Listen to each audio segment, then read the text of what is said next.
Vamos a ver ahora cómo el fenómeno ondulatorio incide en los fenómenos naturales y sobre todo en nuestras carreras como es arquitectura y diseño industrial. ¿Qué es lo que vamos a recordar? Que la onda es una forma de generar energía, pero que en esa forma de energía no hay traslado de materia. Estas se pueden clasificar en mecánicas y electromagnéticas. Por ahora vamos a poner este gran empeño en conocer qué es lo que son las ondas mecánicas, que también se pueden dividir en dos grandes ramas, las transversales y las longitudinales, que pasamos a explicar.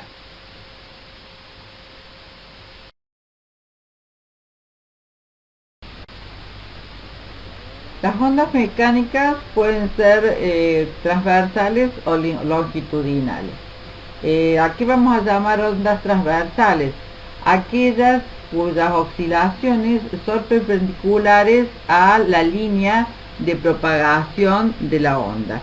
Fíjense ustedes en la segunda imagen a la izquierda, que es una soga, en donde se ve que la soga, que es un medio mecánico, sube y baja generando una figura que es perpendicular a la propagación justamente de la onda. En el caso superior es un caso particular de una onda electromagnética, porque sería la luz, por eso se ven los puntitos, o sea, no está generado por un medio material, y también es una onda transversal porque el movimiento que tiene, la perturbación, es transversal al sentido que tiene la onda. En el caso de las ondas longitudinales, la característica es que el sentido es igual al de la perturbación, o sea que la propagación de la onda y la perturbación que generan, las dos tienen el mismo sentido. Las partículas, en este caso, en el primer caso, en las transversales, tienen un movimiento perpendicular a la propagación, y en el caso de las longitudinales tienen el mismo sentido que la propagación.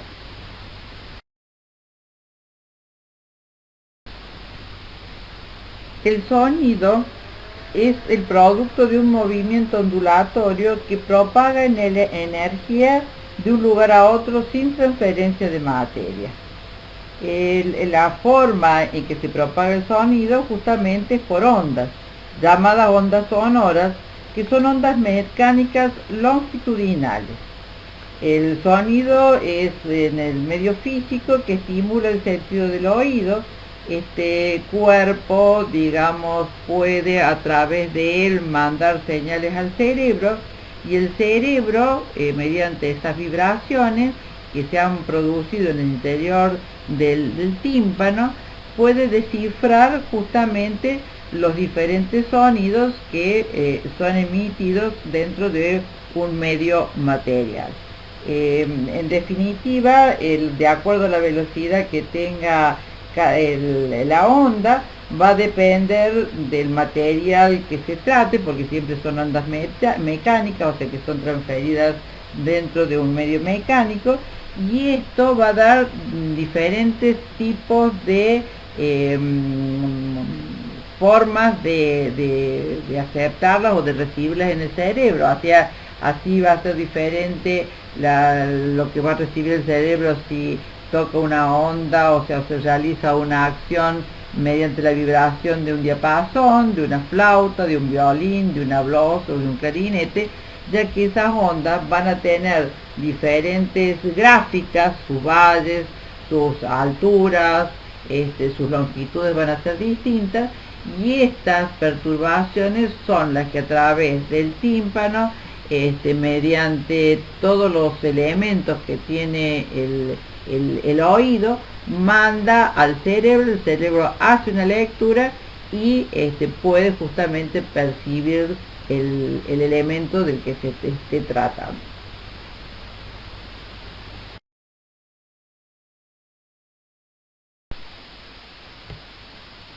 ¿Cuáles son las condiciones fundamentales para que exista el sonido y para que el oído humano lo pueda percibir?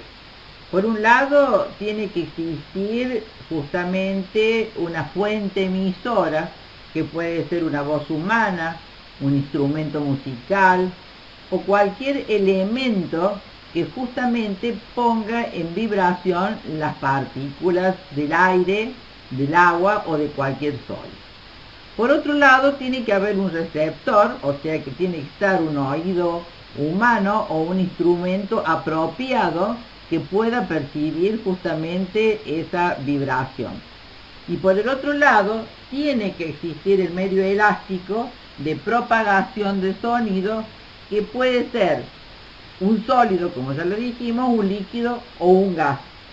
En cualquiera de estos tres, el sonido tenemos que tener claro que no se propaga en el vacío. El sonido siempre va de un lado, que es el que se emite, y un lado que es el que se recepta. Dentro del espectro del sonido hay diferentes rangos audibles, porque el oído humano solamente percibe desde 20 Hz hasta 20.000 Hz. Por debajo encontramos los infrasonidos y por encima los ultrasonidos. El sonido, además de propagarse a diferentes velocidades según el medio de propagación de que se trate, tiene relación con la cohesión molecular de dichos medios. El sonido no se puede, como ya lo dijimos, propagar en el vacío. Así nosotros vamos a ver acá en las diferentes imágenes que tenemos, cómo se puede dar en diferentes medios el sonido. En el aire, en el etanol, en el benceno, en el agua, en el aluminio, en el cobre, en el hierro, y veremos que la velocidad y la densidad cambia de acuerdo al medio que se trata. Por otro lado, vamos a ver también acá, en la otra imagen, qué es lo que son los ultrasonidos y qué son los microsonidos, y dónde está el rango del sonido audible, que está justamente entre el ultrasonido y el infrasonido. Hay seres vivientes que no son los humanos, que pueden percibir sonidos mucho más bajos de lo que percibe el ser humano. Así tenemos, por ejemplo, la raza canina, que tiene una percepción mucho mayor que la que tenemos nosotros como seres humanos.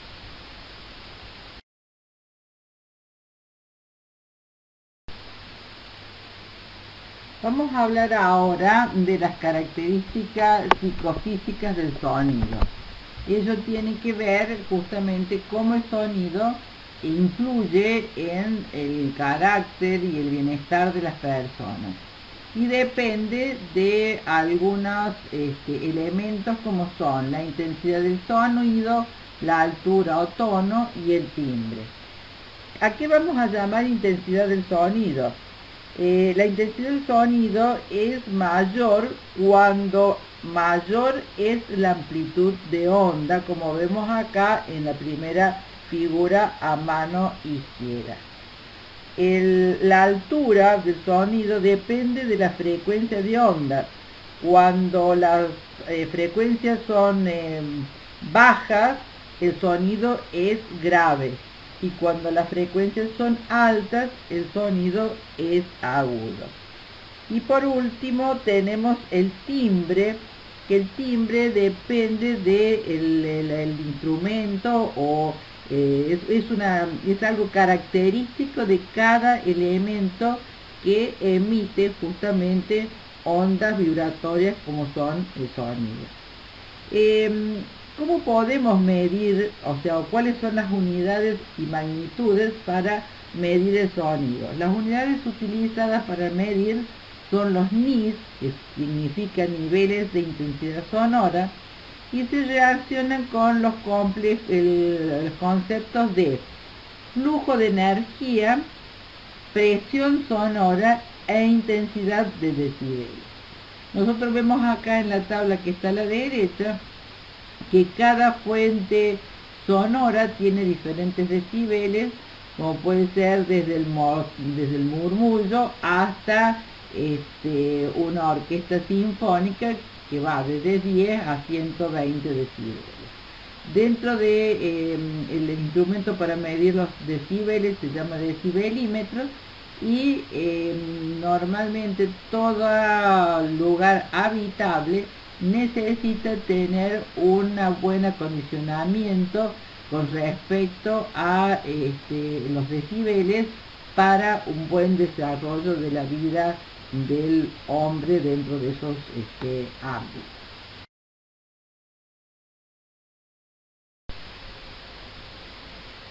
Uno de los, digamos, resultados del sonido justamente tiene que ver con el acondicionamiento acústico para que esos espacios tengan características relevantes o las necesarias para producir cualquier acción que se realice en ellos, sea una sala de conferencias, sea un concierto, sea simplemente una vivienda. Así vamos a decir que podemos decir que hay acondicionamientos acústicos interiores de la sala. ¿Qué estudia la acústica? Es la parte de la física que estudia los fenómenos para relacionar a la forma de generación de la sala con la transmisión y la recepción. En la relación a la acústica arquitectónica, básicamente se habla de dos situaciones fundamentales: el tratamiento interior de las envolventes a través del estudio de los acondicionamientos acústicos de un local y el acondicionamiento interior por medio de la aislación acústica asociado esto también al concepto de ruido. ¿Qué pasa? En general, en todo recinto siempre vamos a tener reflexiones del sonido. Ya lo hemos visto anteriormente cuando estudiábamos justamente las ondas y cómo se reflejaban. Resulta fundamental para lograr una adecuada calidad de sala que la reflexión se considere un elemento más en el estudio de los materiales con superficies duras o lisas para poder justamente hacer que el sonido se pueda reflejar y también que tengamos elementos con superficies absorbentes para que la difusión de este sonido sea la justa y la necesaria. Así como vemos acá en estas imágenes, vamos a ver que de acuerdo a la superficie va a haber ondas que van a ser absorbidas, van a ser ondas que se van a ser reflejadas, y justamente el estudio de la acústica es ver cuál es la función de la sala o del elemento habitacional donde nosotros estemos trabajando para definir justamente qué materiales vamos a poner. Se define como el tiempo de permanencia del sonido dentro de un local según el destino y el volumen del local existente, tiempos óptimos de reverberación. ¿Qué quiere decir? Que el sonido quede por un tiempo, digamos, en el recinto, pero que haya una óptima de reverberación para el adecuado desarrollo de la actividad. Si ese cálculo no se hace correctamente, se altera justamente las prestaciones que pueden tener los recintos, sean salas para conciertos, sean salas para conferencias, o sean simplemente salas o elementos habitacionales para poder desarrollar una actividad psicofísica agradable.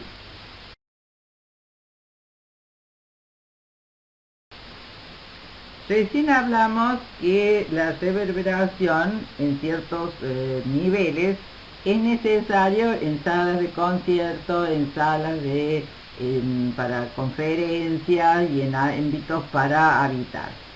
Pero hay dos conceptos que tienen que quedar claros, que es para poder lograr esa justa reverberación, vamos a necesitar absorber el sonido y aislar el sonido. Entonces, vamos a ver qué materiales se utilizan justamente para la absorción. Esta reflexión excesiva también puede resultar perjudicial para la sala, por lo tanto se deben incorporar materiales absorbentes a partir del cálculo correspondiente. Los materiales de tipo absorbente son aquellos que tienen poros en su microestructura molecular, percibiendo o permitiendo la absorción por transformación de energía. ¿Qué quiere decir esto? Que la onda llega y queda atrapada dentro de ese mismo material. No hay que confundir absorción con aislación. La absorción se da justamente por estas micropartículas del material que alojan a las ondas cuando ya la reverberación es suficiente, mientras que la aislación está referida a la masa, a la cantidad de material que yo tengo que tener para que el sonido no pase de un recinto a otro. Es importante tener en cuenta, por nuestra profesión, que en general cuando hablamos de recintos grandes hablamos de sala para música y sala para palabras. El Teatro Colón es una de las mejores salas en cuanto a su acústica en el mundo. Tiene un tiempo de reverberación de 1,7 segundos. Estas salas requieren adecuados tiempos tanto para la música de la orquesta como para la lírica, o sea que tiene que justamente permitir que haya un momento de reverberación que no sea ni mayor ni menor al necesario. En este caso, el Teatro Colón, nosotros en nuestro país tenemos justamente, como ya lo dije recién, una sala que es una de las mejores del mundo. ¿Qué podemos decir de la acústica aplicada al desarrollo del diseño, tanto sea arquitectónico como diseño industrial? Acá estamos dando unos ejemplos, ¿no es cierto?, de productos y sistemas constructivos, donde vemos que es necesario que tanto diseñadores como arquitectos tengan en cuenta justamente lo que es el sonido y lo que es la acústica producto de ese sonido. Tenemos la reducción del sonido ambiental, tenemos investigar para que los ámbitos donde se desarrollan actividades humanas tengan un nivel justamente psicofísico de sonido agradable para que no altere justamente la vida del hombre. Con respecto a los diseños industriales, trabajamos en cámaras de sonidos, trabajamos en grupos de situaciones de objetos que pueden aminorar el sonido. O sea, recuerden que el sonido está no solamente por la voz humana, dado por la voz humana o dado por un instrumento, está dado por máquinas, está dado por justamente el sonido que no se puede realmente contener en un recinto y pasa de un recinto a otro, por la excesiva reverberación. En definitiva, la acústica aplicada al diseño arquitectónico y al diseño industrial es sumamente importante, ya que es esos materiales de los que llamamos intangibles. Son intangibles, pero están e inciden muchísimo en la vida cotidiana y justamente en el desarrollo de una buena performance de cualquier recinto habitable.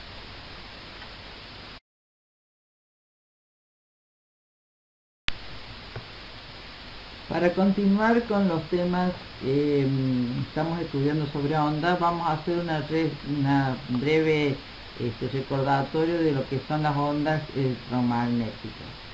Ya habíamos estudiado que estas ondas pueden propagarse en el vacío y que se producen por la oscilación de una carga eléctrica.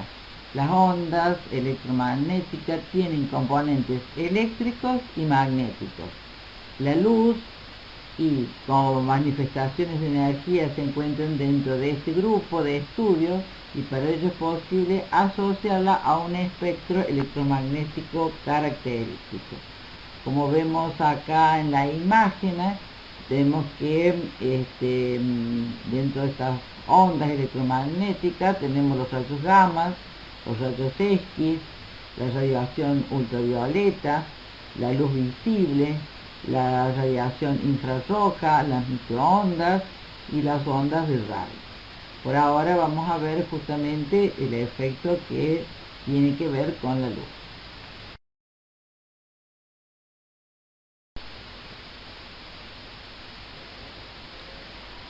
La luz es producto justamente de la radiación electromagnética que puede ser percibida por el ojo humano. En física el término luz se usa en un sentido amplio e incluye todos los campos de la radiación conocida, como el espectro electromagnético, mientras que la luz como expresión luz visible señala específicamente las características en el espectro o en la parte de la radiación del espectro visible. La óptica es la rama de la física que estudia el comportamiento de la luz, sus características y sus manifestaciones. El estudio de la luz revela una serie de características y efectos al interactuar con la materia, que permiten desarrollar algunas teorías sobre su naturaleza. Simplemente podemos decir que la luz es energía radiante que tiene la capacidad para producir sensaciones visuales. Y el espectro electromagnético es la energía visible de una parte pequeñísima de este espectro que se encuentra entre los 380 a 770 nanómetros dentro justamente de esta radiación que estamos hablando.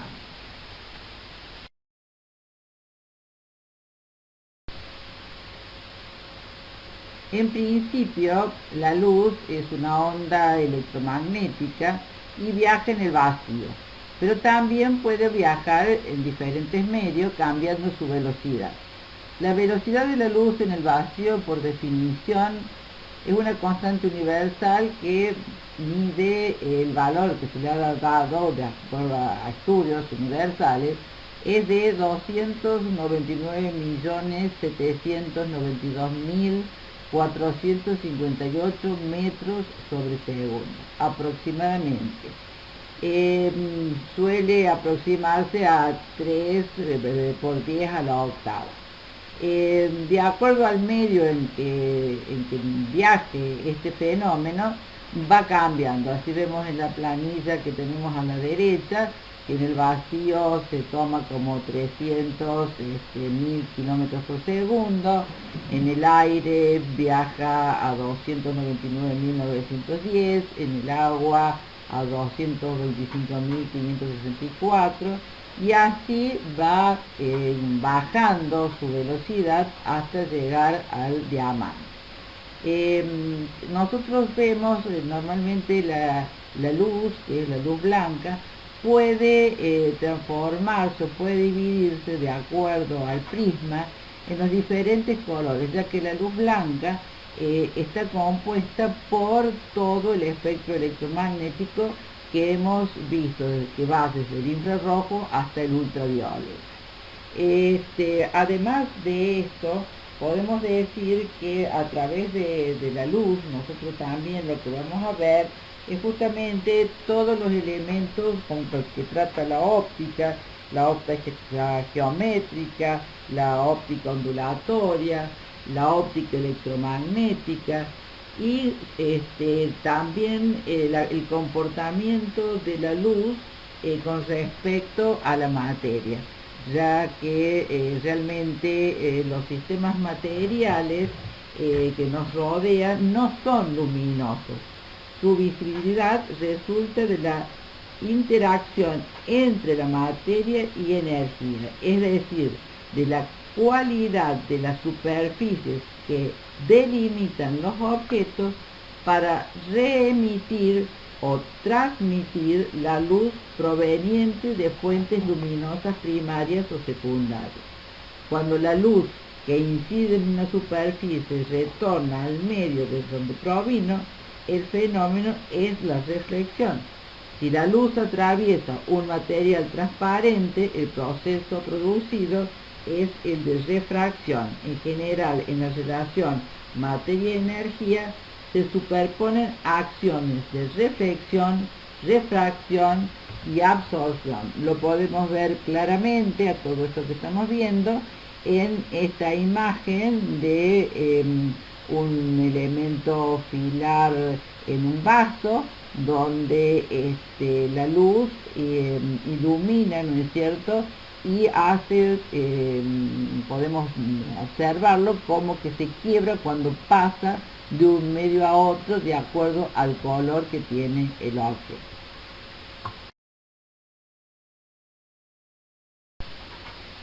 Para reafirmar lo que estábamos viendo, vamos a ver qué sucede en la superficie de los cuerpos cuando incide un rayo de luz. Que en definitiva ya lo habíamos visto cuando incidía la radiación solar.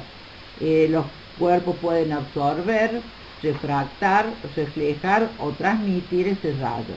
Si vemos acá en cada una de las imágenes, veremos que de acuerdo al tipo de material donde sea la incidencia de la luz, esta puede ser reflejada, puede ser absorbida o puede ser transmitida, cambiando a lo mejor el ángulo o no de incidencia.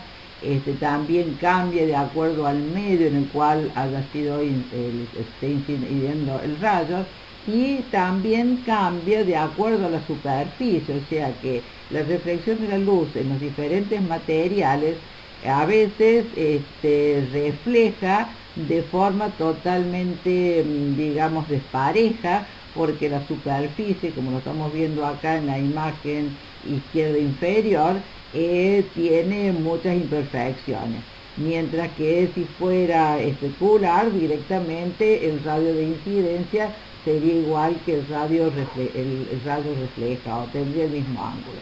En caso de materiales que tengan caras o superficies totalmente rugosas, tanto donde se incide el rayo como donde termina de pasar, cuando termina de pasar, vamos a ver qué es lo que sucede, y lo podemos observar en la imagen acá a la izquierda, a mano izquierda inferior, donde el rayo incidente tiene un ángulo, y después, ya que la superficie no es especular, los rayos digamos transmitidos cambian totalmente sus ángulos con respecto al ángulo de incidencia.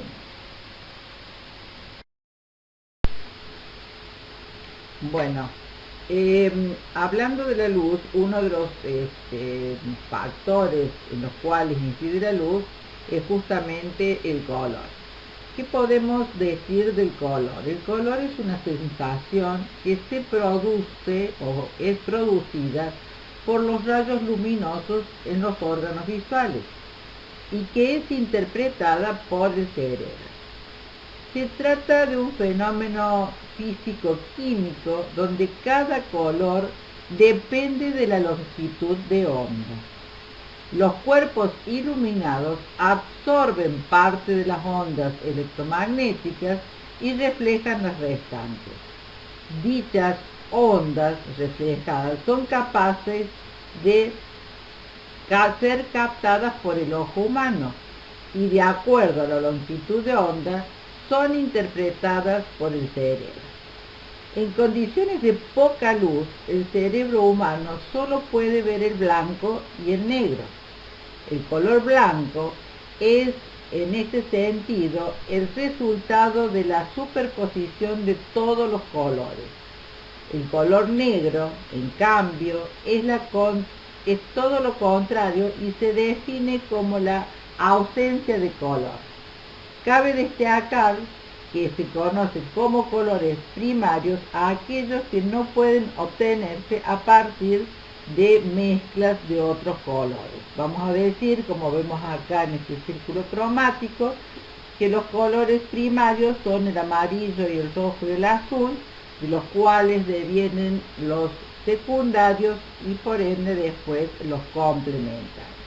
Como vemos en la otra imagen, decimos que cualquier cuerpo absorbe todos los colores del espectro electromagnético y solamente refleja el color que tiene ese elemento. Así podremos decir que el amarillo va a reflejar amarillo, el celeste va a reflejar celeste y el magenta va a reflejar magenta.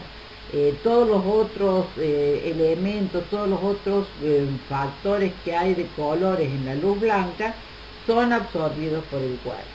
También es importante decir que esta frecuencia de onda depende de cada individuo y depende de cada individuo cómo la pueda interpretar y cómo esa onda incida en su cerebro.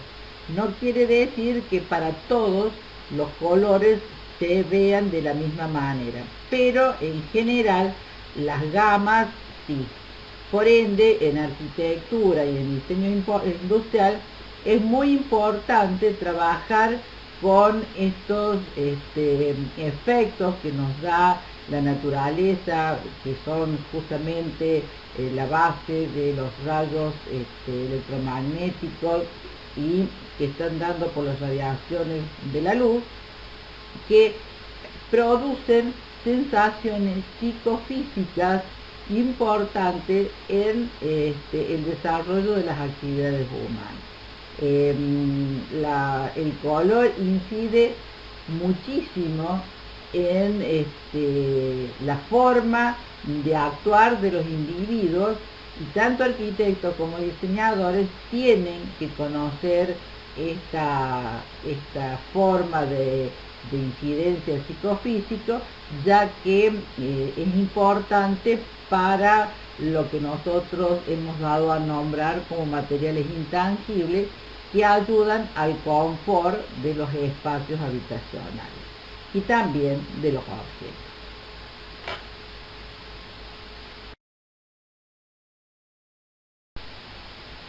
Hablando de las características psicofísicas del color y viendo cuál es la característica física de la cual hemos partido, veremos que el flujo luminoso lo da el brillo, la longitud de onda lo va a dar el matiz, la pureza lo va a dar la saturación. Y acá vemos en pantalla qué es cada una de cada uno de estos elementos de los cuales estamos hablando. Fíjense ustedes que el matiz no tiene un color totalmente definido. La saturación es, digamos, la cantidad de pigmento que tiene el color, llevándolo a su máxima pureza, y el brillo es, digamos, es el timbre que a veces hace que el color produzca deslumbramiento. También se ve en esta fotografía de un papel de acuerdo a cómo el color y la luz inciden en él para llegar al brillo y al deslumbramiento. Los colores en general tienen diferentes longitudes de onda y tienen también diferentes frecuencias, por los cuales, de acuerdo a esa longitud y a esa frecuencia, van a lograr diferentes matices, y es ahí donde nosotros tenemos que tener en cuenta para poder realmente utilizarlo. Hay que tener en cuenta que tanto para los espacios arquitectónicos como para los objetos es muy importante la característica de cómo incide justamente psicofísicamente el color en los individuos.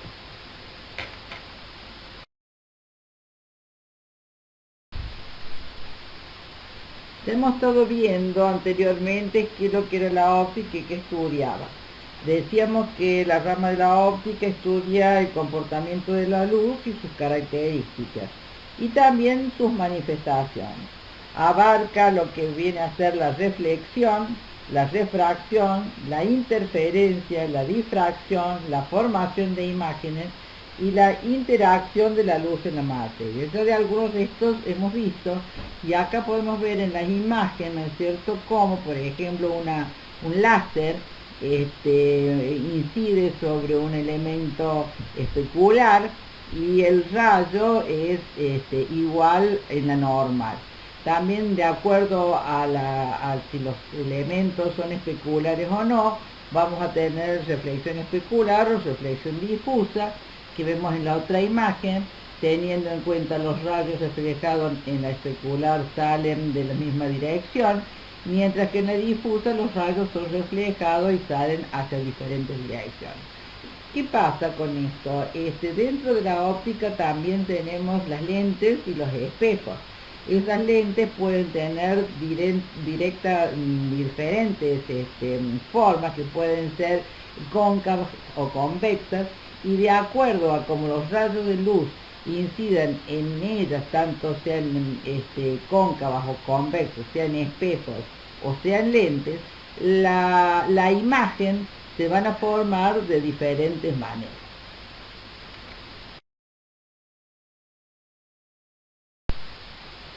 Dentro de la óptica, otro elemento importante de conocer es la fotometría. ¿Qué implica la fotometría? La podemos definir como la parte de la óptica que trata la medida de las magnitudes asociadas a la luz como estímulo del ojo humano. Es decir, estudia la capacidad que tiene la radiación electromagnética de estimular el sistema visual. La radiometría estudia la medida de luz en términos de potencia absoluta. ¿Cuáles son los elementos que necesita el ojo o el ser humano para poder captar justamente el objeto? Que exista un flujo luminoso, que haya una intensidad luminosa, que haya luminancia, que haya también iluminancia y que haya emitancia. Todos estos elementos hacen que el ojo, a través justamente del cristalino, como ven ustedes en la imagen, que no es nada más que una lente que tenemos todos dentro de nuestro óvulo ocular, toma el objeto, lo invierte y lo refleja en la retina. Esa imagen que está reflejada en la retina es, digamos, percibida por el nervio óptico y llevada justamente al cerebro. Cuando nosotros directamente queremos trabajar elementos para ver con mayor dimensión, lo que hacemos es trabajar a través de lentes cóncavas o convexas, como vemos acá en la figura, tratando de hacer lo que haría el cristalino, y de esa manera podemos trabajar y hacer que las imágenes se agranden o sean más esbeltas de acuerdo a la necesidad que podamos tener. Nosotros como arquitectos o como diseñadores vamos a utilizar esto como una herramienta para muchas veces mejorar los rayos de iluminación y dar a lo mejor con poca abertura en un ambiente mayor iluminación a través de lentes convexas. O si queremos afinar o tratar de trabajar de otra manera, trabajaremos con lentes cóncavas. Esto, en definitiva, hace que la imagen a través de las lentes puedan reemplazar o, digamos, ayudar al cristalino humano. Este elemento también es utilizado en todo lo que son las ópticas en el sentido de luminarias, para mejorar, digamos, los artefactos de iluminación de los ambientes, o para diseñar directamente en diseño industrial los elementos que son ópticas para elementos como puede ser automóviles, los mismos diseños de objetos para la arquitectura.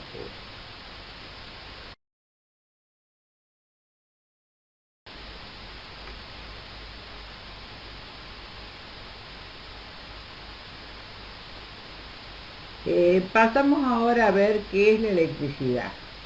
La electricidad es un fenómeno físico cuyo origen son las cargas eléctricas y cuya energía se manifiesta en fenómenos mecánicos, térmicos, luminosos y químicos, y es el flujo justamente de electrones. O sea que el flujo de electrones es quien permite que exista la electricidad. También se denomina electricidad a la rama de la física que estudia las leyes que rigen el fenómeno, y la rama de la tecnología que la usa en aplicaciones prácticas. La electricidad es originada por las cargas eléctricas en reposo o en movimiento, y las interacciones que puede haber entre ellas. Cuando varias cargas eléctricas están en reposo relativo, se ejercen entre ellas fuerzas electrostáticas. Cuando las cargas eléctricas están en movimiento relativo, se ejercen también fuerzas magnéticas. O sea que en definitiva estamos viendo de nuevo que lo que estábamos viendo anteriormente, las fuerzas que son eléctricas y magnéticas, o las ondas electromagnéticas. La materia está constituida por moléculas y estas a su vez por átomos. El átomo, ya lo habíamos dicho anteriormente, está formado por un núcleo y una corteza.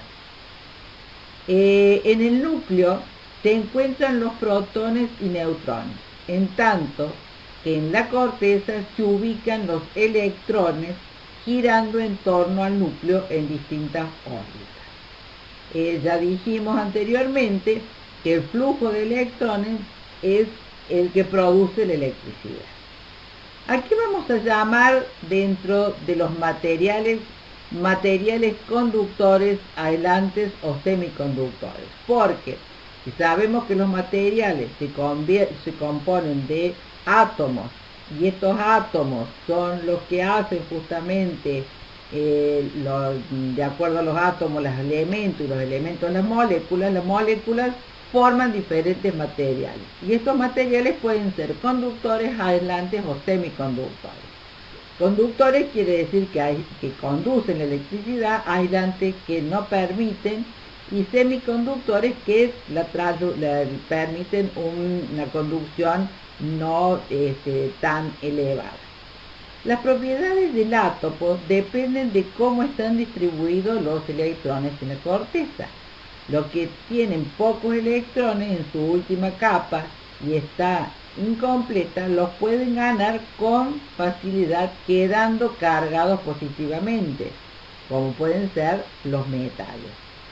Los átomos a los que les faltan pocos electrones para completar la última órbita los ganan con facilidad quedando cargados negativamente, y estos son los no metales. En definitiva, vamos a ver que los metales son materiales más conductores que los no metales, que son materiales más aislantes.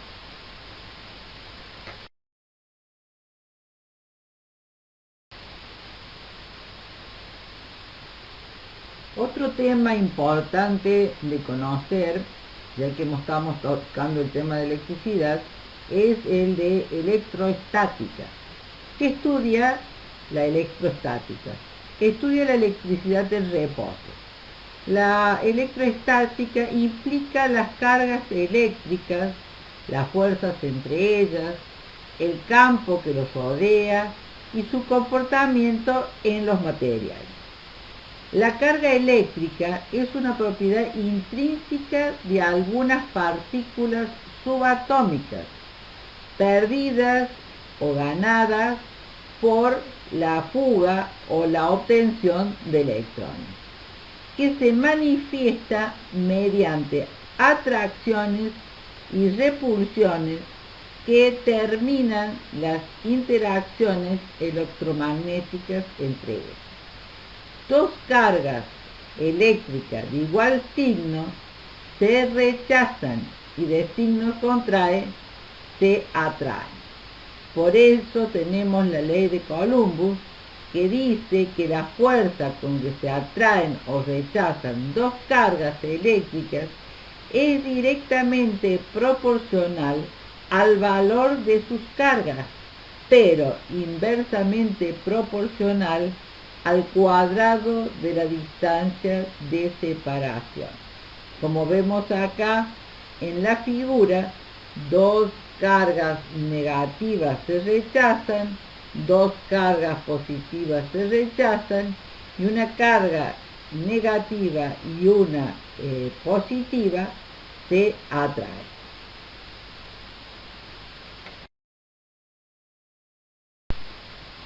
Después de haber visto qué es la electricidad o cómo se produce la electricidad y que estudia la electroestática, que en definitiva estudia la electricidad en reposo, vamos a ver lo que más nos sirve a nosotros como arquitectos y diseñadores, que es la corriente eléctrica. ¿A qué se define corriente eléctrica? Se define corriente eléctrica al paso ordenado de electrones a través de un conductor. Los electrones pasan de un átomo al siguiente con mucha rapidez. La cantidad de carga que circula por un conductor en un segundo se denomina intensidad de corriente o corriente eléctrica. Se representa con la letra I y su unidad es el amperio, o que lo vamos a ver normalmente como está acá en pantalla, A. En definitiva, esos electrones que se perdían o cedían, que formaban justamente la electricidad y que después veíamos cómo esa electricidad podía estar en reposo, son los que producen la corriente eléctrica. Pero esa corriente eléctrica se produce a través de un conductor y es como llega a nosotros de las 1000 formas que la vemos representada en nuestra vida cotidiana.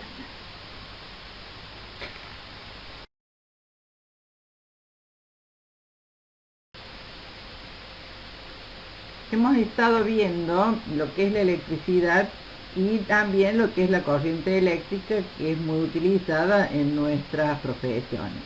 Para poder cuantificar la corriente eléctrica, tenemos la ley de Ohm, que ha generado el siguiente postulado, que dice que la intensidad de la corriente eléctrica es directamente proporcional a la diferencia de potencial en voltios y es inversamente proporcional a la resistencia en ohm.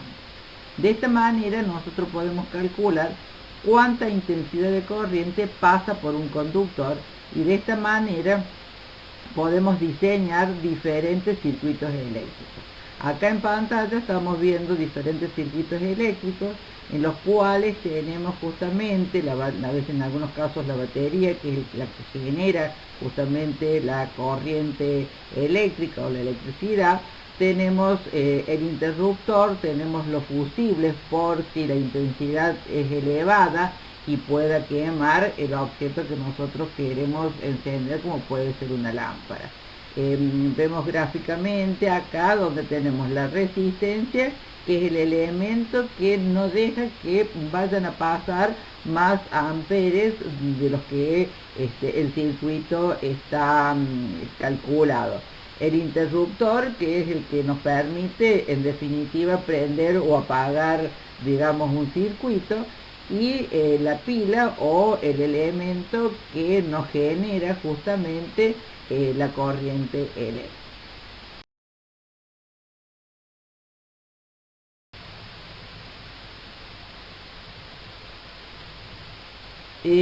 Otro fenómeno físico que proviene también de las ondas es el magnetismo.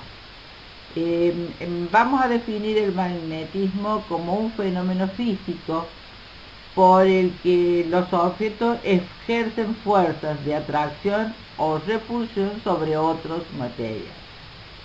Hay algunos materiales conocidos que han presentado propiedades magnéticas muy destacables y que son fácilmente de poder detectar, como es el níquel, el hierro, el cobalto y sus aleaciones, que comúnmente se llaman imanes, o sea, nosotros en la vida cotidiana las llamamos como que son los imanes. Sin embargo, todos los materiales son influidos de mayor o menor forma por la presencia de un campo magnético. El magnetismo también tiene otras manifestaciones físicas, particularmente como uno de los dos componentes de la radiación electromagnética, como por ejemplo la luz. Como vemos acá, nosotros habíamos visto antes que las ondas podían ser mecánicas o electromagnéticas. En este caso, el magnetismo tiene justamente la particularidad o la cualidad de poder radiar ondas electromagnéticas y de esa manera ejercen la luz. O sea que esta es otra forma de ver cómo nosotros podemos concebir el fenómeno de llamado normalmente como luz o luz visible.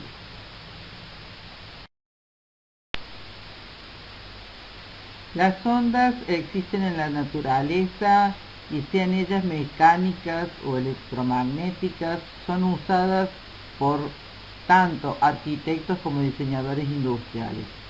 El siglo XXI está signado por los adelantos tecnológicos basados justamente en este fenómeno ondulatorio y en lo que producen las ondas. Es importantísimo que pensar de que no las podemos ver, están y son una herramienta más del diseño tanto arquitectónico como del diseño industrial.